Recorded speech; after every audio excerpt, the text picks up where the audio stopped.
So something that you would have seen if you bought a ticket, we emailed out this week, is that we've taken the decision to cancel the Metro weekend this year.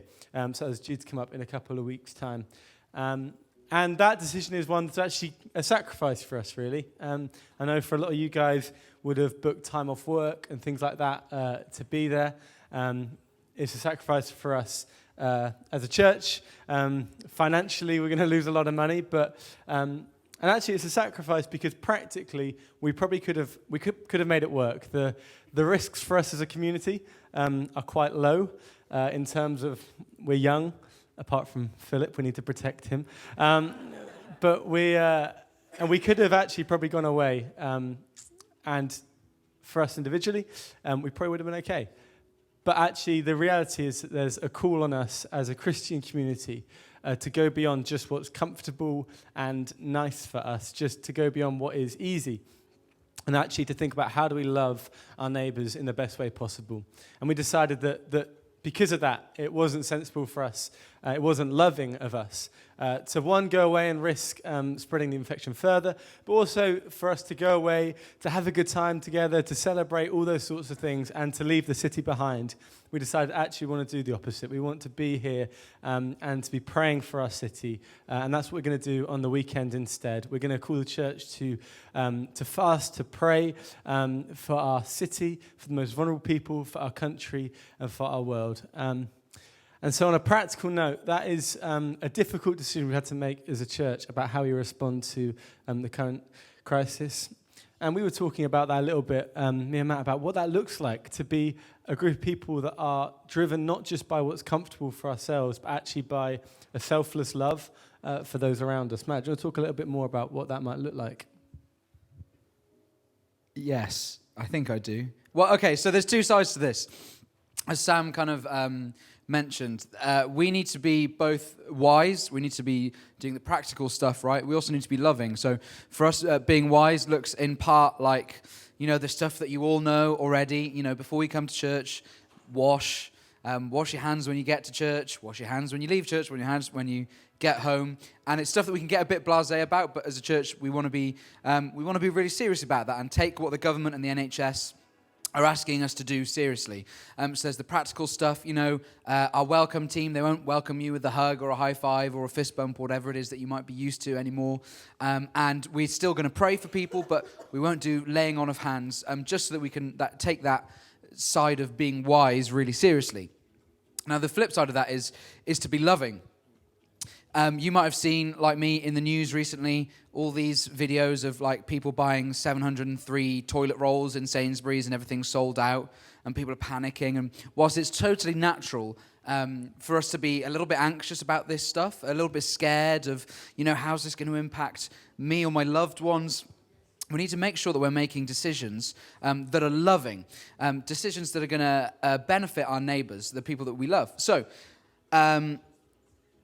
there's this verse in James I'd like to just bring up for a second. What good is it, my brothers and sisters, if someone claims to have faith but has no deeds? Can such faith save them? Suppose a brother or a sister is without clothes and daily food. If one of you says to them, go in peace, keep warm and well fed, but does nothing about their physical needs, what good is it?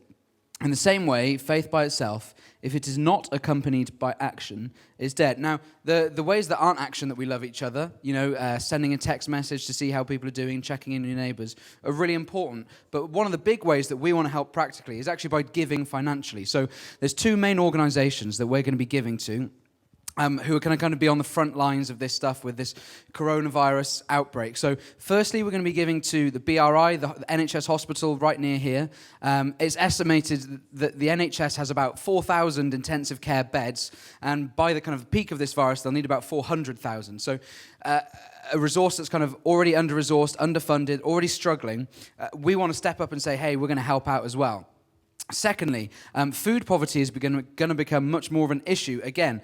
So in Bristol, for instance, there are 11,000 children on free school meals. There's no school, as kind of expecting the schools to close down, then there's no meals. And I know from my work that a lot of these young people, children, will literally just go for days without eating. In Bristol, here today. And with all the resources shutting down, whether that's places that look after the homeless or looking after people recovering from addiction or children or whatever it is, with all those places shutting down, we need to find ways of resourcing those people with the help that they need. So one of the organisations who are kind of being tasked by the council with doing that is an organisation called Fair Share, who are kind of food redistributors, but at a very large level, kind of a wholesale level.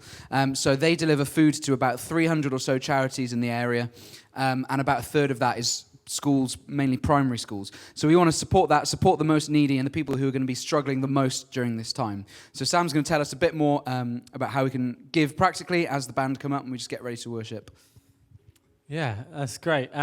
So in a moment, something's going to come up on the screen, but I just wanted to bounce off of that and talk about what it is that we as a community can bring to this situation. For many of us, we feel anxious, and that anxiety can be because we don't know what this is going to look like. We can also be anxious because a lot of the things that we're used to in life, the things that we rely on for our security, are going to be shaken. And we can be anxious because actually the normal things that are the way we prefer it are going to be disrupted. But as a Christian community, as people that are following Jesus, we believe that the thing that we put our trust in, the thing that we stand firm on isn't an institution, it isn't scientists or policymakers, but it's a person of Jesus. And so as a Christian community, we have a message to speak into this time that says that when everything else is being shaken, when everything else seems unsure, we have this hope that stands firm. And so that means we can change the way we do things here. We don't know what it's going to look like going forward for us as a community to keep on doing things that we've been doing. But that doesn't matter because we've never been about doing things that are comfortable for us or doing it in a way that makes the most sense for us. It's all about how do we share that message of hope with the people that need to hear it. And so going forward, that's what we're going to be doing, and that's what we're going to do tonight as well. That as we give this offering, that is for us a way of saying there is hope that goes beyond our circumstances, and we want to put that into action. And so as we give money, the challenge is, can we give not from a place of anxiety or being worried, but from a place that says, I know that there is a hope that is steadfast in Jesus, that will not change, that cannot fail, and I'm going to put that into action by giving to the people that will be fighting on the front lines. And so to do that practically on the screens, we're going to have a few ways that you can give during this first time of worship. First of all, you can text Metro followed by the number that you want to give to the number to 70085. But the easiest way to give is to donate online at woodlandsmetro.church/offering. As you do that, we can do that right now. Really encourage you to do that now. It's really simple. You can see on the screen there, you take it for a process, a one-off donation. As a church, we'll match everything that is given 50% on top as well and give that away as well as everything that we give tonight. And we can also add gift aid on as well if you're eligible for that. It's really, really important, guys, that actually we're people that live in the reality of hope in Jesus. And that doesn't just look like doing things that are comfortable for us. That looks like stepping up and saying we're going to put that into action.